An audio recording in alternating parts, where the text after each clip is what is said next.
Be, natutulog yung mami mo. Ipara-prank natin siya. Kunwari nag-aaway kayo ni kuya. Hindi, basta ipara-prank natin siya. Tatawagin ko lang siya. Kita kayo dito. Dito kayo sa likod. Dito kayo sa likod. Ang ano mo naman? Dito mo lang ako, Be. Dito. Ayan na. Ganito ang gagawin natin. Natutulog yung mami mo. Kunwari, mag-aaway kayo sa kaya nyo. Kaya nyo mag-acting na nag-aaway.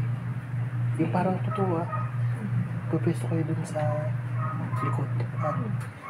Teka, titignan ko muna kung tutulog pa siya. Yan lang kayo.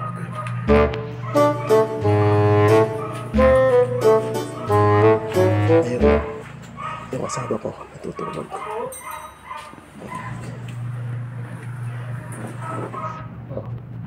Ganito ang gagawin natin Ganito ang gagawin natin.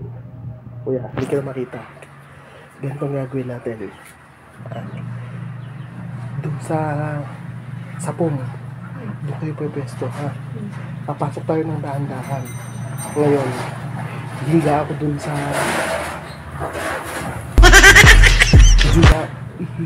sa ano niya, sa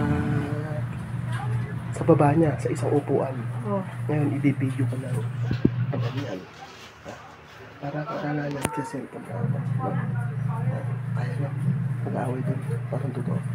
Set na sa ko kung umpisa nyo na.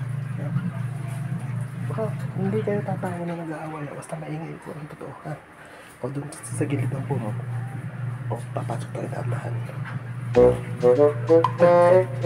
Gumanyan ako. Sino mahuhugas ng plato? Kung sino magsasampay. Pag gumanon ako, umpisa nyo na.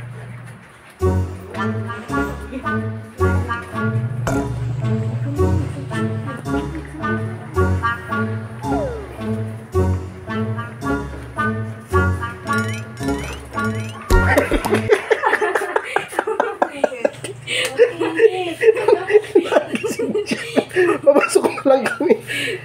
Nagising na. Palpak. Papasok pa lang kami, nagising na. Wala, ipraprank ka sana namin. Papasok pa lang kami, nagising ka naman na.